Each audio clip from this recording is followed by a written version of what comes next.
Navigation online. Destination, Zerg space. Confirm. Confirmed. The pressure is on for the determined Sarah Kerrigan.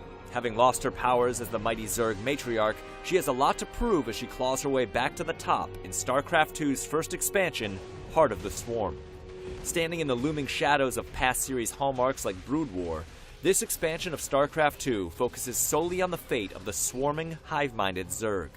The combined forces of inspired gameplay and impressive production values result in a game that accurately leverages the series' strengths. And though Heart of the Swarm mounts a strong offensive, it's hesitant to break the mold.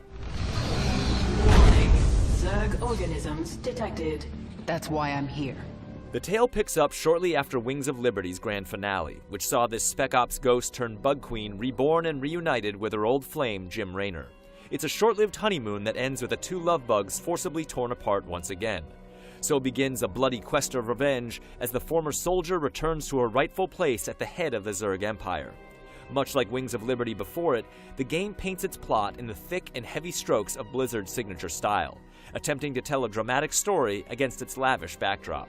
Impressive as the game's technical production can be, hazy character motivations, questionable plot developments, and even the occasional spot of bad dialogue feel a bit silly for a game about systematically crushing your foes through ruthless military strategy. Spare me your self-pity, Zeratul. Heart of the Swarm's Hollywood-ready quips and cutscenes may leave much to be desired, but the single-player campaign excels as a vital part of the StarCraft experience. Where the previous game started to experiment by adding environmental hazards to the series' traditional gameplay, Heart of the Swarm adds to its bag of tricks with boss battles, stealth segments, and even brief segues by ship.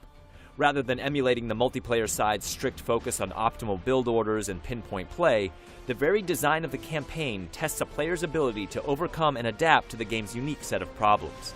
Missions provide a constant tug-of-war between pressing matters and long-term goals. Most will provide you with interestingly themed challenges to pick apart by the bone, while the very best will make every skill you've learned feel relevant and rewarding. You shine. You will bring more essence, and I will follow. Story-building crew conversations and troop management are the connective tissue that holds Heart of the Swarm together between operations. But it lacks the variety and depth of interaction that made the Hyperion feel more like a real place in Wings of Liberty. In place of the mercenary-themed misadventures of Raynor's Raiders, Kerrigan's turn at the wheel is about traveling across worlds and rebuilding the Swarm with her ragtag group of anthropomorphized alien advisors. This means reassimilating scattered Zerg broods into your own, harvesting specimens to improve your units in one-off evolutionary missions, and even taking a stab at self-improvement with RPG-style customization of Kerrigan herself.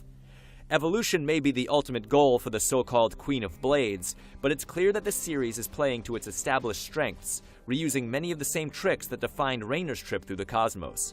Merely reskinning the Hyperion's hulls doesn't quite do justice to the uniqueness of the Zerg species.